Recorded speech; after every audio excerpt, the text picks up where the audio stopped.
night of January 18, 1973, police cars flooded a quiet block along 16th Street Northwest in Washington, D.C., after neighbors noticed something strange around a townhouse owned by Kareem Abdul-Jabbar. Inside the house, officers found bodies spread across multiple rooms, while water still sat inside an upstairs bathroom where children had been crying earlier. One infant victim was only 9 days old. Within days, investigators connected the massacre to Ronald Harvey, a black mafia enforcer tied to Temple 12, organized killings, witness intimidation, plus one of the most feared criminal crews operating during the early 1970s. That was Ronald Harvey when the country first learned his name. But before Washington feared him, Philadelphia already knew exactly who he was. Philadelphia built the Black Mafia. By the late 1950s, large sections of Philadelphia already looked exhausted after factory jobs disappeared from neighborhoods where black families once depended on steady industrial paychecks to survive comfortably. Empty houses slowly spread across North Philadelphia blocks, while abandoned storefronts collected broken glass, stray dogs, burnt furniture, plus restless young men searching desperately for fast money opportunities nearby. Police patrols rarely treated those streets like places worth protecting seriously, which pushed many residents toward underground economies involving numbers gambling, after-hours clubs, loan hustles, narcotics distribution, plus armed robberies targeting people carrying cash. South Philly corners gradually developed their own codes involving reputation, retaliation, neighborhood loyalty, prison respect, plus calculated intimidation, where weak personalities usually disappeared quickly after crossing dangerous individuals. Around that environment, Ronald Harvey quietly started developing the reputation that later transformed him into one of Philadelphia's most feared street enforcers, connected directly to the Black Mafia rise. Ronald Harvey was born on July 1st, 1940 in Philadelphia, although nobody looking at him during childhood could fully predict how violently his future story would eventually unfold across multiple states later. Before major crimes attached themselves permanently to his name, Harvey actually moved through several ordinary working-class jobs involving bakery work, meat cutting, delivery driving, plus physical labor around the city. People who knew him early usually described somebody heavily built with powerful hands, broad shoulders, street confidence, plus the kind of intimidating stare capable of stopping arguments immediately inside crowded rooms. One story floating around South Philly claimed Harvey punched a cow unconscious inside a butcher yard after somebody challenged his strength publicly, although nobody ever confirmed whether that rumor actually happened exactly that way. Even without those legends, arrests slowly piled around his name throughout the late 1950s involving violent behavior, disorderly conduct, intimidation, plus incidents convincing neighborhood hustlers that Harvey handled conflict differently than most men around him. While louder gangsters constantly chased attention through reckless robberies or public arguments, Harvey usually stayed calmer during confrontations, which strangely made people fear him much more over time. As Harvey's reputation hardened gradually across Philadelphia streets, another powerful force was expanding quietly through the city under the leadership of Malcolm X, alongside the Nation of Islam movement gaining heavy influence locally. Malcolm X established Temple 12 in 1954 at 4218 Lancaster Avenue, then spent years recruiting heavily throughout prisons, pool halls, neighborhood corners, gambling spots, plus struggling black communities searching for structure. After Jeremiah Shabazz eventually took control during the mid-60s, Temple 12 transformed into one of America's largest Nation of Islam mosques, with thousands attending services regularly across Philadelphia. During that same period, Muhammad Ali frequently visited Philadelphia through connections involving Shabazz, Temple 12 leadership, celebrity appearances, plus expanding nation influence, reaching far beyond religious gatherings alone. Temple 12 gradually became much more than a worship center after respected street figures started mixing openly with disciplined Fruit of Islam security members, controlling internal mosque protection operations aggressively. Men carrying prison histories, extortion reputations, narcotics connections, plus violent backgrounds suddenly found themselves operating inside structured religious circles, where discipline strengthened existing criminal relationships instead of weakening them. Around Temple 12, young street guys learned that loyalty, silence, physical force, plus religious identity could all operate together inside one organized power structure, controlling neighborhoods through fear alongside influence. While Temple 12 expanded politically throughout Philadelphia, Samuel Christian slowly emerged from South Philly streets carrying flashy charisma, completely the opposite of Ronald Harvey's quieter personality around dangerous situations involving violence or intimidation. Christian enjoyed expensive suits, loud conversations, luxury vehicles, nightclub attention, plus public visibility that naturally pulled hustlers, gamblers, robbers, plus ambitious younger criminals directly toward his growing influence. Harvey moved differently beside him, remaining quieter during meetings while handling enforcement work nobody else wanted, touching personally after business disputes turned deadly unexpectedly around Philadelphia. Together, Christian alongside Harvey eventually connected with figures including Robert Nudie, Mims, Bo Baines, Porkchop James, Walter Hudgens, plus several others who gradually built the foundation later identified publicly as the Philadelphia Black Mafia. Early operations focused heavily on extorting gambling spots, numbers houses, heroin dealers, prostitutes, after-hours clubs, plus local criminals unable to contact police safely after robberies or threats against them. Once word spread that the group handled disputes brutally while protecting profitable territories aggressively, frightened operators often surrendered money immediately rather than risking confrontations escalating toward shootings or disappearances later. The organization slowly evolved beyond ordinary neighborhood stick-ups after members started organizing structured meetings involving dozens of participants discussing business quietly inside apartments, housing projects, plus secret gathering locations hidden throughout Philadelphia. Some newer recruits later described blindfolded car rides, transporting them toward executive meetings where senior figures carefully protected operational secrecy while testing loyalty among younger members entering deeper criminal activity. Internal discipline tightened further once intimidation tactics became standard practice, involving threats against witnesses, retaliation against suspected informants, plus violent punishment directed toward anybody disrupting profitable operations linked directly to Black Mafia business interests.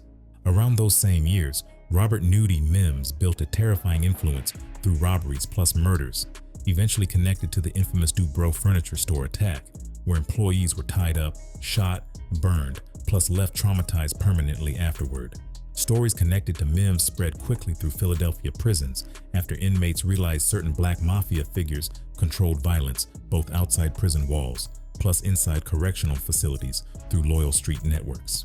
Meanwhile, Samuel Christian kept developing relationships with heroin traffickers, political figures, nightclub owners, plus organized crime contacts, while Ronald Harvey quietly strengthened his value through intimidation nobody questioned publicly once bodies started appearing regularly. What made Harvey especially dangerous was his ability to operate without unnecessary attention. While other criminals constantly chased neighborhood fame through reckless action, drawing police pressure toward themselves eventually, men around him understood that Harvey rarely wasted energy making speeches, arguing loudly, or threatening people repeatedly after business relationships collapsed around extortion payments or narcotics disputes. Once situations reached him personally, consequences usually arrived quickly through shootings, disappearances, brutal beatings, or carefully planned retaliation, forcing terrified witnesses into silence afterward across multiple Philadelphia neighborhoods.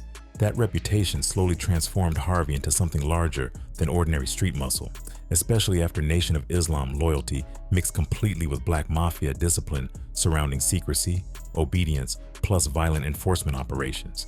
Inside Temple 12 circles, Harvey gained additional authority through Fruit of Islam responsibilities involving internal security work, K, where respected mosque figures trusted him to handle dangerous situations aggressively whenever tensions escalated suddenly.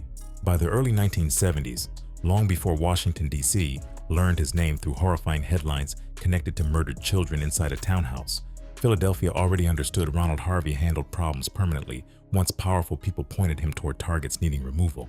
Ron Harvey becomes the enforcer. By the late 1960s, fear carried real value throughout Philadelphia streets, where hustlers survived through reputation long before actual gunfire ever started settling arguments permanently between dangerous organizations chasing territory or money. Ronald Harvey understood that early, which partly explains why people around South Philly gambling spots reacted nervously whenever his large frame entered crowded rooms beside Sam Christian or Bo Baines. One street story floating around neighborhood dice games claimed Harvey once walked into a packed craps spot alongside Christian without showing weapons, raising voices, or demanding money aggressively from anybody inside. Players reportedly started handing over cash almost immediately after recognizing who entered the room, while Harvey barely spoke throughout the entire exchange before leaving quietly afterward with stacks of bills. Around those same years, Harvey developed a polished street image involving expensive suits, heavy jewelry, luxury cars, polished shoes, plus a gold tooth that stood out whenever he smiled briefly during conversations. Unlike loud stick-up artists constantly threatening everybody publicly, Harvey moved calmly through tense situations, which made people around him increasingly nervous whenever business discussions started collapsing unexpectedly nearby. As the Black Mafia expanded deeper into extortion, narcotics trafficking, plus robbery operations, bodies slowly started appearing around Philadelphia under circumstances linking directly back to people connected with Temple 12 circles. Nathaniel Rock and Roll Williams became one of the early casualties after reportedly robbing a Black Mafia-controlled dice game during 1969, which immediately marked him for retaliation from men protecting organizational respect violently. Around that same period, another growing crisis involved Russell Barnes after authorities charged him with shooting Wardell Green during a separate neighborhood conflict, attracting police attention across Philadelphia. Wardell's sister, Velma Green, eventually agreed to testify against Barnes despite knowing witnesses connected to Black Mafia cases rarely survive comfortably once their names reach certain street figures controlling intimidation operations locally. Before Velma could appear inside court officially in September 1971, somebody approached her home on Rodman Street, then murdered her days before testimony while sending a brutal message throughout Philadelphia neighborhoods already terrified of cooperating publicly. Residents watching those events unfold understood quickly that court cases meant very little whenever witnesses disappeared, changed stories suddenly, or ended up dead before trials could fully begin against dangerous suspects connected to Temple 12 associates. Fear spread block by block afterward, causing neighborhood people to avoid police cooperation entirely, while Black Mafia influence strengthened further through silence, protecting their operations across Philadelphia. During January 1971, the Black Mafia carried out one of Philadelphia's most horrifying robberies after several armed men stormed the Dubrow furniture store located inside South Philadelphia during busy business hours filled with workers plus customers. Employees inside the store were tied up brutally using cords before gunmen opened fire, poured gasoline around victims, and then set sections of the building ablaze while terrified survivors screamed desperately throughout the chaos unfolding rapidly inside. One employee named Shane Albert died during the attack, while several others suffered devastating injuries that shocked Philadelphia residents, already accustomed to violent crime spreading through local neighborhoods aggressively during those years. Robert Nudie Mims quickly became one of the central names attached to the Dubrow massacre after investigators connected him heavily to the robbery, executions, plus wider Black Mafia activity surrounding organized violence. Mims already carried a terrifying street reputation before Dubrow happened, although the sheer brutality surrounding burned victims transformed him into something much larger inside Philadelphia criminal culture afterward. Even prison failed to reduce his influence later after authorities sent him to Graterford, where inmates, guards, plus street figures reportedly feared him enough to follow instructions reaching outside prison walls directly. Stories spread claiming Mims ordered retaliatory violence from inside prison cells whenever witnesses cooperated with investigators, including killings targeting people connected to testimony against Black Mafia members involved in robberies or murders. Around Philadelphia streets, men like Harvey watched carefully while Mims built influence through fear, discipline, prison connections, plus ruthless enforcement, proving that incarceration barely weakened certain Black Mafia leaders during those years. While violence strengthened the organization externally, Temple 12 strengthened it internally through Nation of Islam discipline revolving around Elijah Muhammad, whose teachings shaped many Black Mafia members psychologically throughout the late 1960s plus early 1970s. Ronald Harvey especially developed a reputation for absolute loyalty toward Elijah Muhammad after joining the Nation of Islam circles, where Temple 12 leadership treated criticism against the movement almost like direct betrayal requiring punishment. Inside those mosque circles, criminal activity mixed naturally with religious structure after Fruit of Islam members handled security operations involving discipline marching, weapons training, loyalty enforcement, plus physical intimidation, protecting temple leadership aggressively. Harvey reportedly embraced those teachings deeply enough that street violence gradually stopped looking like ordinary criminal behavior within his mind after certain enemies became viewed instead as threats against the movement itself. Jeremiah Shabazz maintained enormous authority around Temple 12 during those years, while influential Black Mafia figures operated closely around mosque structures involving meetings, recruitment, protection work, plus growing narcotics relationships throughout Philadelphia. Younger hustlers entering Temple 12 often encountered respected street veterans, carrying prison histories alongside religious discipline, which created an environment where criminal loyalty blended tightly with ideological commitment around Elijah Muhammad. By that point, many black mafia members no longer separated organized violence from religious duty clearly, especially whenever somebody publicly challenged Nation of Islam leadership around Philadelphia or elsewhere nationally. One man eventually pushed that tension toward catastrophe after Kareem Abdul-Jabbar began openly attacking Elijah Muhammad through letters mailed directly to Nation of Islam mosques across America in late 1972. Khalis had once operated near the center of nation leadership himself after serving closely under Elijah Muhammad years earlier, before breaking away completely over religious disagreements involving Orthodox Sunni Islam teachings. Unlike Temple 12 figures embracing nation ideology, Khalis viewed Elijah Muhammad as dangerously misleading black Muslims while publicly criticizing core nation doctrines involving race, prophecy, plus religious authority across multiple speeches and writings. His background made those attacks especially personal toward nation loyalists after many members remembered him previously operating inside their movement before turning publicly against Elijah Muhammad afterward.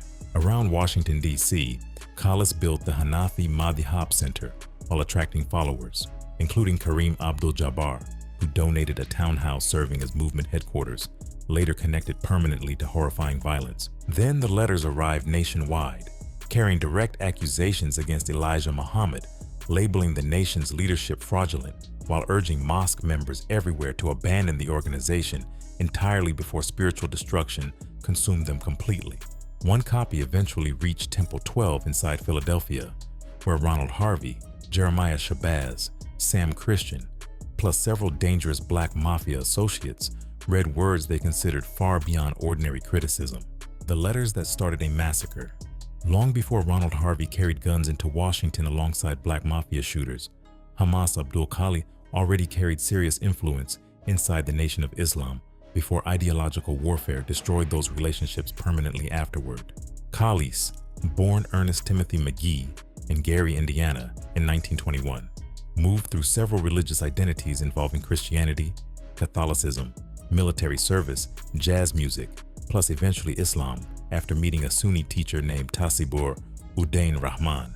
During the 1950s, Khalis entered the Nation of Islam seriously enough that Elijah Muhammad eventually trusted him with major responsibilities involving administration plus internal organizational work throughout Chicago headquarters operations. Around that same period, Malcolm X also maintained connections with Khalis, while both men operated close to nation leadership before serious theological disagreements started reshaping relationships internally across the movement. Khalis eventually became convinced that Elijah Muhammad distorted Islam completely through racial teachings, prophet claims, plus doctrines separating nation followers from traditional Sunni Muslim beliefs practiced globally for centuries. After leaving the nation, Khalis built the Hanafi Madhhab Center while preaching Orthodox Sunni Islam publicly from New York toward Washington, D.C. communities, attracting followers frustrated with nation teachings already. His criticism became increasingly aggressive later after he started writing detailed letters accusing Elijah Muhammad of deception, manipulation, plus misleading vulnerable black people searching desperately for structure or spiritual purpose.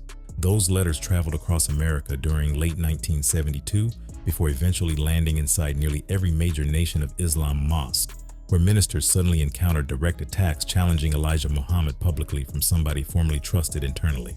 Khalis accused the nation leadership of corrupting Islam entirely while urging mosque members everywhere to abandon Elijah Muhammad before spiritual destruction reached them eventually through false teachings plus manipulated loyalty.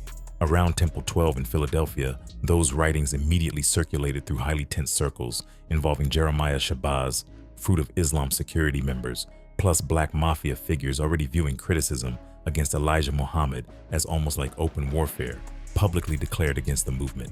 Street guys operating around Temple 12 did not interpret Khalis like ordinary religious opposition after many members viewed his actions as betrayal committed by somebody formerly trusted deeply inside nation leadership structures. Ronald Harvey especially took those insults personally after years spent building violent loyalty around Temple 12 while protecting the nation's authority aggressively across Philadelphia neighborhoods filled with black mafia influence already.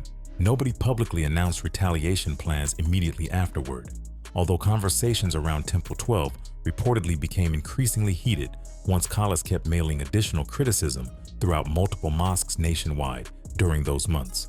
While those tensions escalated quietly between Washington plus Philadelphia, another major figure unknowingly drifted directly into the center of the coming disaster through his growing relationship with Hamas Abdul-Khalis during the early 1970s. Lou Alcindor had already become one of basketball's biggest stars before converting to Sunni Islam, changing his name officially to Kareem Abdul-Jabbar, plus moving closer toward Khalis spiritually afterward. Kareem admired Khalis deeply during those years after viewing him as somebody teaching authentic Islam outside Nation of Islam, teachings involving racial separatism, plus controversial religious doctrines dividing Muslim communities nationally. Around 1971, Kareem purchased a townhouse located at 7716th Street Northwest inside Washington, D.C.'s Shepherd Park neighborhood before donating the property toward the Hanafi movement directly.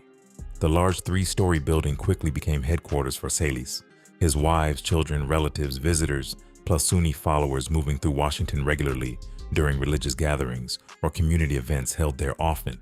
Kareem, meanwhile, continued building his basketball career publicly while remaining mostly unaware that his donated property slowly became the focus of growing rage, spreading through dangerous Philadelphia circles connected to Temple 12 loyalty. Years later, many people remembered Kareem carrying coffins, plus washing children's bodies after the massacre happened, although during late 1972, he still had no reason to imagine those events eventually reaching his doorstep emotionally. Inside Philadelphia, Temple 12 increasingly resembled both a religious institution plus disciplined street headquarters after Black Mafia members mixed naturally with Fruit of Islam security structures surrounding mosque operations heavily during those years. Jeremiah Shabazz maintained enormous influence across Temple 12, while younger men carrying prison records, robbery reputations, plus narcotics connections treated mosque loyalty seriously alongside neighborhood obligations involving organized criminal activity. Ronald Harvey operated near the center of that environment beside figures like Sam Christian, Robert Nudie Mims, Bo Baines, plus several others whose names already carried fear throughout Philadelphia streets after murders, extortion operations, witness intimidation, plus armed robberies connected to the Black Mafia rise. Nobody publicly documented Shabazz ordering violence against Khalis directly, although Temple 12 circles clearly viewed the Hanafi leader as somebody attacking Elijah Muhammad publicly while embarrassing the nation nationally through repeated accusations spreading nationwide. Once those letters kept arriving throughout late 1972, men around Harvey slowly stopped discussing Khalis like former nation insider disagreements involving theology, plus instead started speaking about punishment, loyalty, betrayal, plus consequences needing enforcement eventually. Around that same period, Black Mafia members already carried growing confidence after years of avoiding major convictions, despite violent crimes involving witness killings, extortion rackets, narcotics operations, plus high-profile robberies terrifying Philadelphia residents continuously. On January 12, 1973, several Black Mafia associates quietly drove from Philadelphia toward Washington, D.C., before entering Shepherd Park carrying instructions involving surveillance rather than immediate violence during that first trip southward. The men studied 7716th Street carefully after parking nearby while observing entrances, windows, surrounding streets, plus movement patterns involving Khalis alongside family members living inside the townhouse regularly. During a reconnaissance around the neighborhood, they reportedly noticed women, children, visitors, plus multiple relatives moving through the house while gathering information necessary for whatever operation eventually followed afterward. By that stage, Ronald Harvey already understood innocent people occupied the building daily, although nothing about those discoveries appears to have slowed planning happening quietly between Philadelphia plus Washington afterward. Shepherd Park itself looked peaceful compared with sections of Philadelphia where Black Mafia violence spread constantly through gambling spots, heroin blocks, prison circles, plus extortion networks involving dangerous men already accustomed to murder. After surveillance ended, the crew reportedly returned north, carrying layout information, movement details, plus clearer understanding of who stayed inside the townhouse surrounding Hamas Abdul-Khalis regularly. The group eventually assembled around Ronald Harvey included several dangerous men already connected heavily to Temple 12, Black Mafia activity, prison histories, plus violent street reputations built throughout Philadelphia during previous years. John Clark carried robbery experience, plus a criminal history stretching back before the Hanafi plot, while Theodore Moody already developed loyalty toward nation circles connected around Temple 12 operations involving Black Mafia members nearby. Jerome Sinclair, sometimes called Jerome 5X, moved through the same Philadelphia underworld alongside William Bud Christian, who also maintained close organizational connections surrounding nation structures, plus criminal activity happening simultaneously around Temple 12. John Griffin joined the operation, carrying street experience plus loyalty toward Harvey's circles, although James "Bubbles" Price later stood apart psychologically after reportedly struggling privately with parts of the coming mission afterward. Most members involved shared histories touching Holmesburg Prison, organized robberies, extortion activity, mosque discipline, plus black mafia relationships, making coordination easier once Harvey started organizing the operation seriously in January 1973.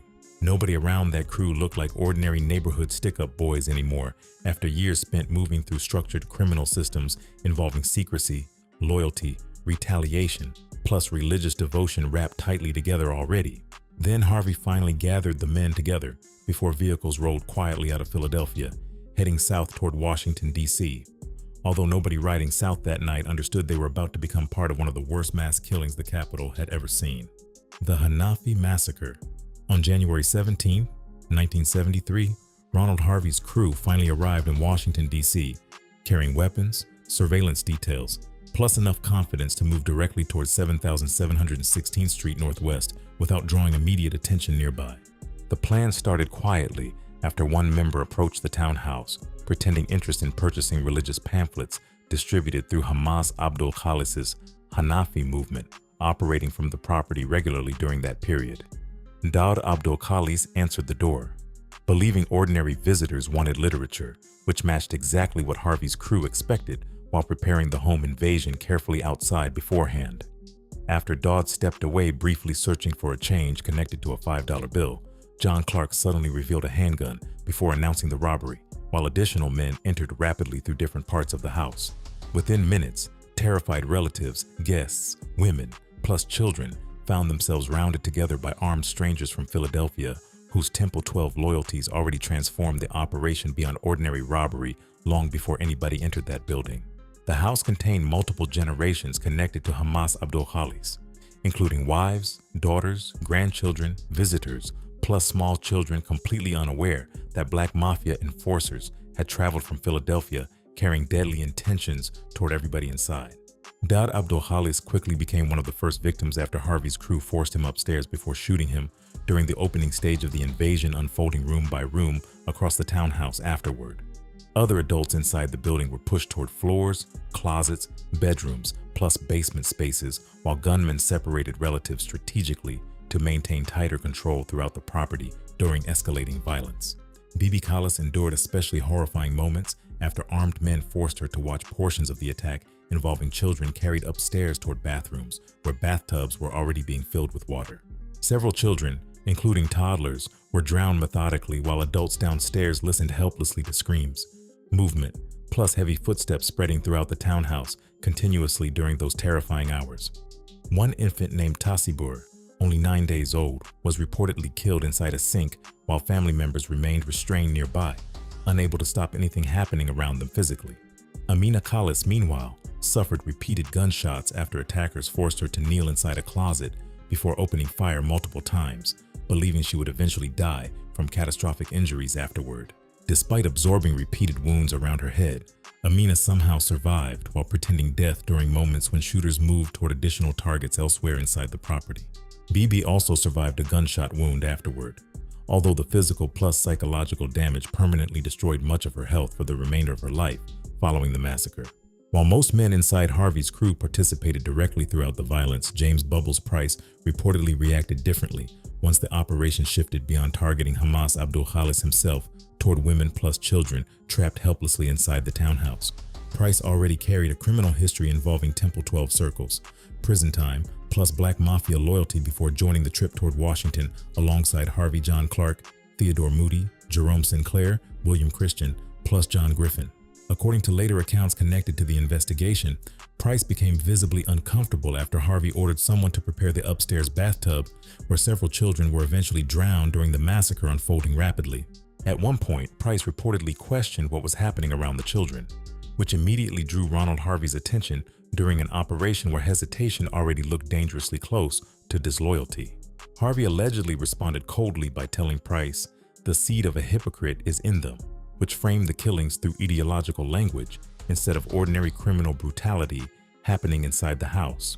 That moment separated Harvey psychologically from several others around him after witnesses later described somebody completely committed toward carrying out violence without visible emotional conflict during the massacre itself. Price reportedly stayed quiet afterward while events spiraled deeper into horror, although investigators later viewed his reaction as one reason he eventually became vulnerable during the federal investigation unfolding afterward. Hours later, Kareem Abdul-Jabbar finally returned toward the townhouse alongside his wife Khadisi after spending time away from the property, completely unaware of the massacre already unfolding inside their home. As Khadija approached the building, she reportedly noticed an unfamiliar face through a window before sensing something terribly wrong happening behind the locked entrance, suddenly blocking normal access. Khalis himself managed to break free after a brief confrontation outside while surviving attackers escaped quickly through the rear sections of the property before police units finally started arriving around Shepherd Park afterward. Washington officers entering the townhouse encountered scenes unlike anything most investigators had previously witnessed, involving murdered adults, drowned children, blood across floors, plus severely wounded survivors barely clinging to life inside different sections of the home. News surrounding the massacre spread nationally almost immediately after authorities confirmed multiple children died during what newspapers quickly described as the worst mass killing Washington, D.C. had experienced historically at that point. Detectives struggled to understand the motive initially, while neighbors described hearing very little during the attack, despite extraordinary violence unfolding inside the quiet residential neighborhood throughout that evening. Far from Washington, Kareem Abdul-Jabbar received devastating news connected to the townhouse he previously donated to Khalis's Hanafi movement before immediately traveling toward D.C. under growing police concern regarding his own safety afterward. Kareem had become deeply connected to Sunni Islam plus Hamas Abdul Khalis personally during previous years, which unexpectedly linked one of America's biggest sports figures to the aftermath of a horrifying mass killing nationally. Authorities feared Kareem might also become targeted after investigators started suspecting Nation of Islam-connected motives involving retaliation against Khalis, plus anybody associated publicly with his movement or beliefs afterward. Once Kareem reached Washington, he reportedly helped prepare the murdered children for burial according to Islamic customs, while grieving families struggled to process the devastation left inside the townhouse massacre scene. National media coverage intensified rapidly after reporters connected the killings to both the Nation of Islam controversy plus Kareem Abdul-Jabbar, whose fame suddenly pulled massive public attention toward the investigation immediately afterward.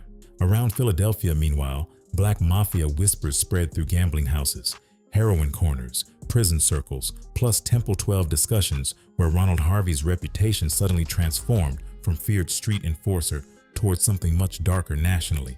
Rumors circulated claiming Harvey casually ate food afterward before returning toward Philadelphia, although many details floating afterward blended prison gossip, newspaper reporting, plus street mythology surrounding black mafia violence already terrifying communities. Federal investigators eventually started tracing connections toward Philadelphia after surviving witnesses, informants, plus intelligence surrounding Temple 12 relationships slowly pointed authorities toward Ronald Harvey, alongside multiple black mafia associates connected to the massacre directly. Attention increasingly focused on James "Bubbles" Price, once investigators sensed he reacted differently during portions of the killings compared with Harvey's colder behavior throughout the operation itself. Around black mafia circles, people already understood that witness cooperation usually ended badly after earlier murders involving Velma Green, Dubraw-related testimony, plus multiple retaliatory shootings connected to informants throughout Philadelphia previously. Price understood that too, which partly explains why fear started closing around him long before court proceedings fully developed against Harvey, John Clark, Theodore Moody, Jerome Sinclair, John Griffin, plus William Christian afterward. As Washington investigators pushed deeper into the massacre, Ronald Harvey suddenly found himself carrying national attention far beyond ordinary Philadelphia street violence after one home invasion transformed the Black Mafia from a local terror organization into a national criminal story connected directly to murdered children, religion, celebrity, plus mass death. Major Coxon, Muhammad Ali, and the war inside Philly. While Ronald Harvey's name spread nationally after the Hanafi massacre, another dangerous situation had already developed quietly around Philadelphia, involving money, heroin shipments, celebrity connections, plus one flashy hustler named Major Benjamin Coxon. Coxon came from North Philadelphia originally, before transforming himself into a loud public figure, carrying luxury cars, expensive suits, nightclub influence, political ambitions, plus friendships stretching from street organizations towards celebrities and organized crime bosses.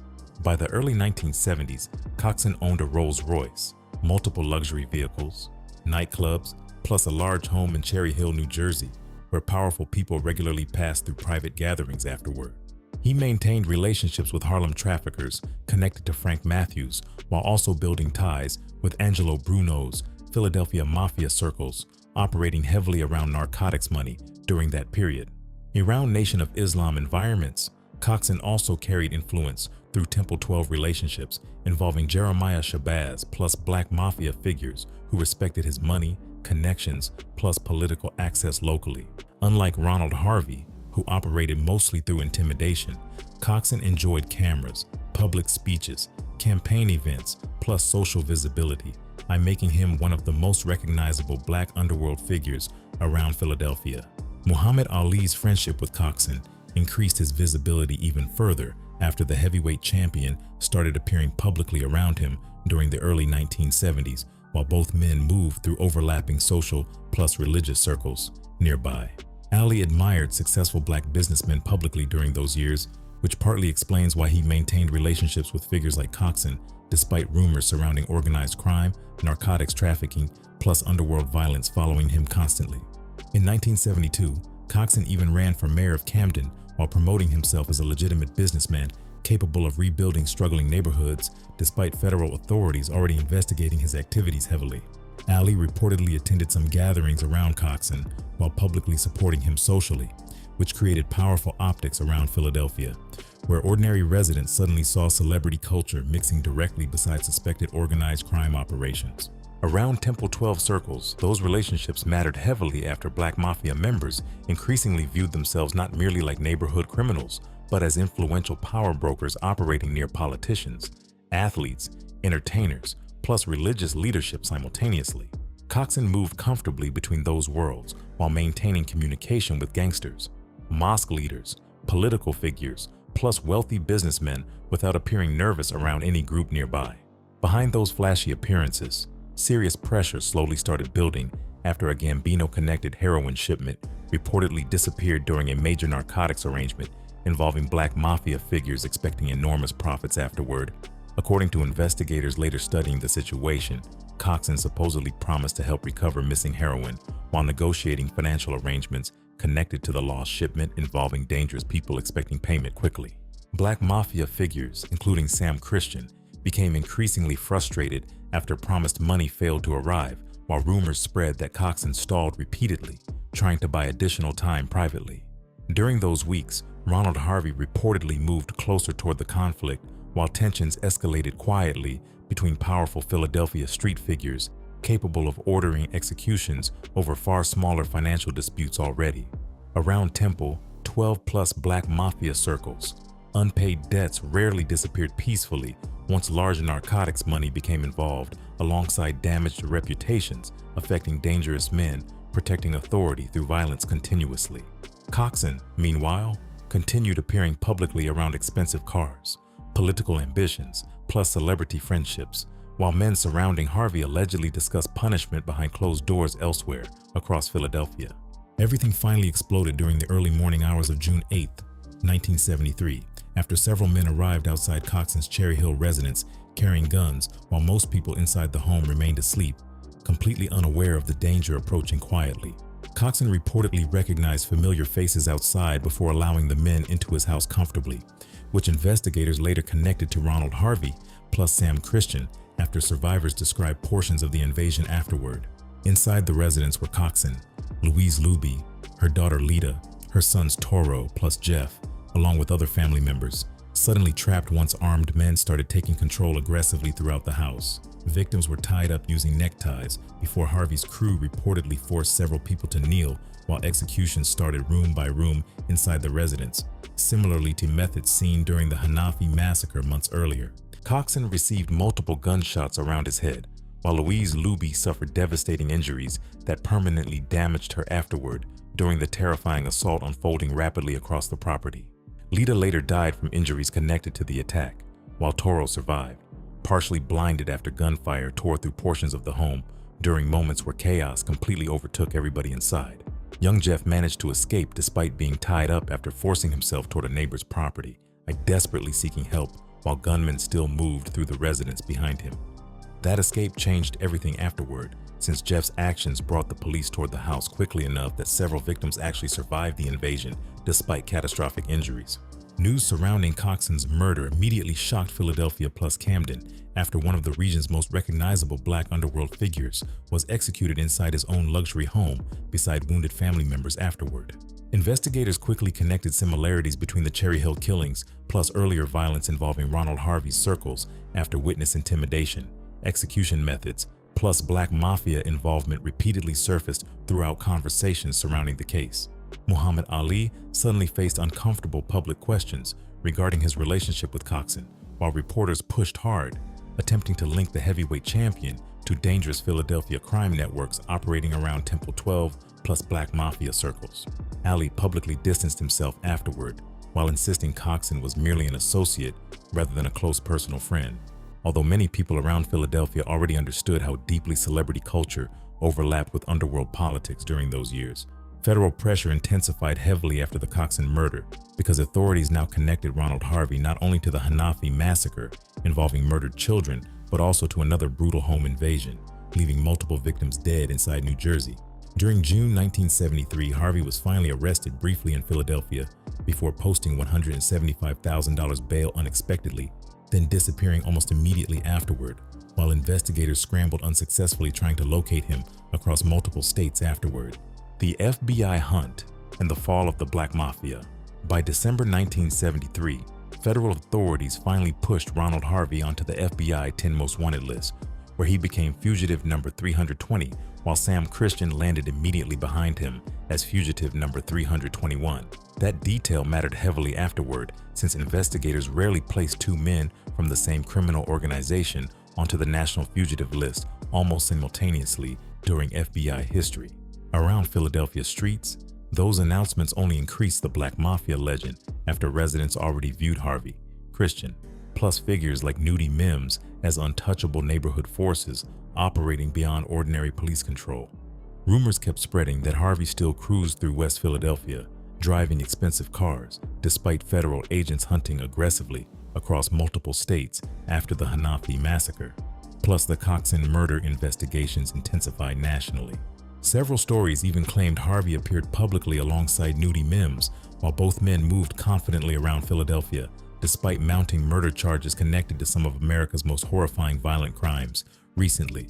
Fear around the Black Mafia remained powerful during those months because witnesses already understood what had happened previously toward people like Velma Green, Louis Gruby, plus others who cooperated publicly against connected figures. Federal agents finally captured Ronald Harvey in March 1974 on Chicago's South Side after months spent chasing reports involving sightings, safe houses, plus movement connected to Black Mafia associates, helping him stay hidden temporarily.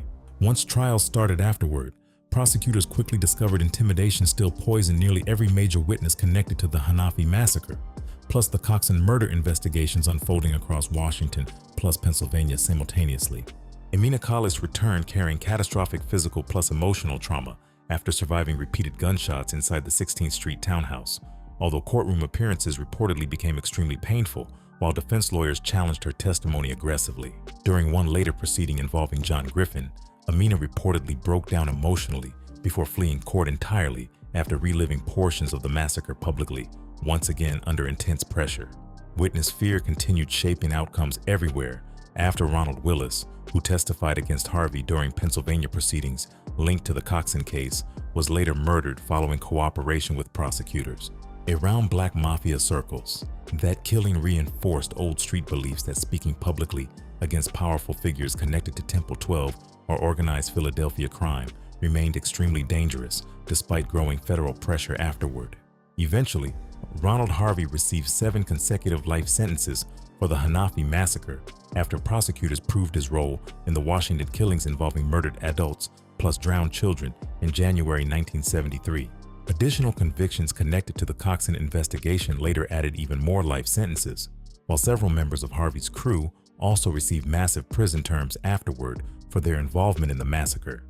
John Clark, Theodore Moody, Jerome Sinclair, William Christian, plus others, all faced decades behind bars while the Black Mafia itself slowly started collapsing under federal investigations, narcotics prosecutions, witness testimony, plus internal paranoia spreading throughout the organization afterward.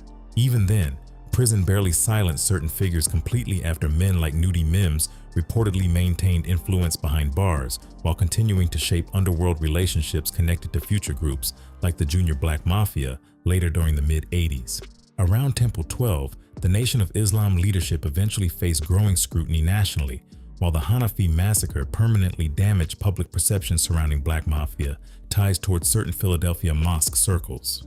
James Bubbles Price, meanwhile, became trapped inside the worst possible position after participating in the massacre, while also showing hesitation during moments Ronald Harvey carried out violence without visible emotional conflict. Authorities placed Price into witness protection afterward, hoping his testimony could strengthen cases against Harvey plus additional Black Mafia defendants tied to the killings nationally. Around that same period, Louis Farrakhan reportedly delivered public comments warning against traitors betraying Elijah Muhammad, which many observers interpreted as indirect threats aimed toward cooperating witnesses connected to the Hanafi investigation. Price became increasingly terrified afterward, while rumors spread through prison systems plus nation circles, claiming he considered helping prosecutors fully against Harvey, plus other Temple 12 connected figures. Before long, James Bubbles Price ended up dead inside prison under circumstances many people connected immediately toward the same silence protecting the Black Mafia for years already. The one man who hesitated inside that house did not survive long either. The aftershocks of Ron Harvey. 4 years after Ronald Harvey's crew destroyed the Hanafi household on 16th Street, Hamas Abdul Khalis finally snapped publicly while carrying grief that never really left him after January 1973. During March 1977, Khalis led armed followers across Washington, D.C. before seizing hostages inside the district building, the Islamic Center, plus the B'nai B'rith headquarters during one of the nation's most chaotic hostage situations. Khalis believed the government never fully punished everybody responsible for murdering his family, while also blaming larger Nation of Islam influences surrounding the massacre years afterward. Panic spread across Washington once gunmen started moving through government buildings, carrying shotguns, rifles, plus handguns, while terrified hostages flooded television coverage nationally throughout the standoff. During the confusion, future Washington Mayor Marion Barry suffered gunshot injuries after bullets exploded through hallways crowded with police officers, reporters, city officials, plus frightened civilians scrambling for safety. By the time negotiations finally ended, Washington looked emotionally exhausted again, while Khalis transformed from a grieving religious leader into a national hostage crisis figure permanently linked to the same massacre Ronald Harvey started years earlier. Ronald Harvey himself never lived long enough, witnessing most of those aftershocks developing publicly after years spent building fear around Philadelphia, Washington, plus Black Mafia circles connected to Temple 12 violence. During August 1977, Harvey suffered a fatal heart attack while imprisoned at the Federal Medical Center in Springfield, Missouri, where authorities already held him following convictions connected to the Hanafi massacre, plus additional murder cases. He died at only 38 years old, despite once carrying enough street influence that gambling spots reportedly surrendered money before he even raised his voice publicly around Philadelphia. Unlike Major Coxon, whose funeral drew crowds plus expensive motorcades, Harvey disappeared quietly afterward without massive public mourning, legendary farewell processions, or dramatic final speeches attached to his death. For somebody once viewed as unstoppable street muscle, protecting one of America's most violent Black organized crime groups, the ending looks strangely small compared with the fear surrounding his name during the early 1970s. Several people connected to Harvey's world survived much longer afterward while carrying different versions of the Black Mafia legacy across prisons, neighborhoods, religious circles, plus Philadelphia politics throughout later decades. Sam Christian lived until 2016 after eventually leaving prison, converting to Sunni Islam, plus trying to rebuild portions of his life decades after helping create the Philadelphia Black Mafia beside Harvey originally. Robert Nudie Mims remained influential from prison while helping inspire the Junior Black Mafia during the mid-'80s, proving older Black Mafia structures still shaped Philadelphia street violence years after the original organization collapsed publicly. Clarence Fowler, later known as Shamsuddin Ali, transformed from a feared enforcer to a respected imam plus political figure despite earlier murder connections still following portions of his reputation afterward. Amina Khalis survived the massacre physically, although permanent injuries plus devastating psychological trauma followed her long after the trials ended against the men responsible for attacking her family inside Washington. Kareem Abdul-Jabbar also carried the memory permanently after the townhouse he donated became remembered nationally for murdered children rather than the religious community building originally intended there. When people remember organized crime stories, attention usually centers around gangsters, flashy leaders, prison legends, plus violent reputations spreading through neighborhoods afterward, while victims slowly disappear behind criminal mythology over time. The people murdered inside 7716th Street Northwest were not rival drug traffickers, armed gangsters, or dangerous extortion figures threatening Black Mafia business operations around Philadelphia. Those victims included children, relatives, women, visitors, plus family members trapped inside a townhouse targeted through ideological rage mixed with organized violence, already consuming several men from Temple 12 circles completely. Ronald Harvey eventually became one of the most feared men connected to Philadelphia's criminal history after participating in massacres, witness intimidation, organized executions, plus violent operations stretching across multiple states during the early 1970s. Yet outside true crime discussions, forgotten newspaper archives, plus scattered federal records, most people today barely recognize the name Ronald Harvey despite the trail of destruction still connected to that house on 16th Street decades later.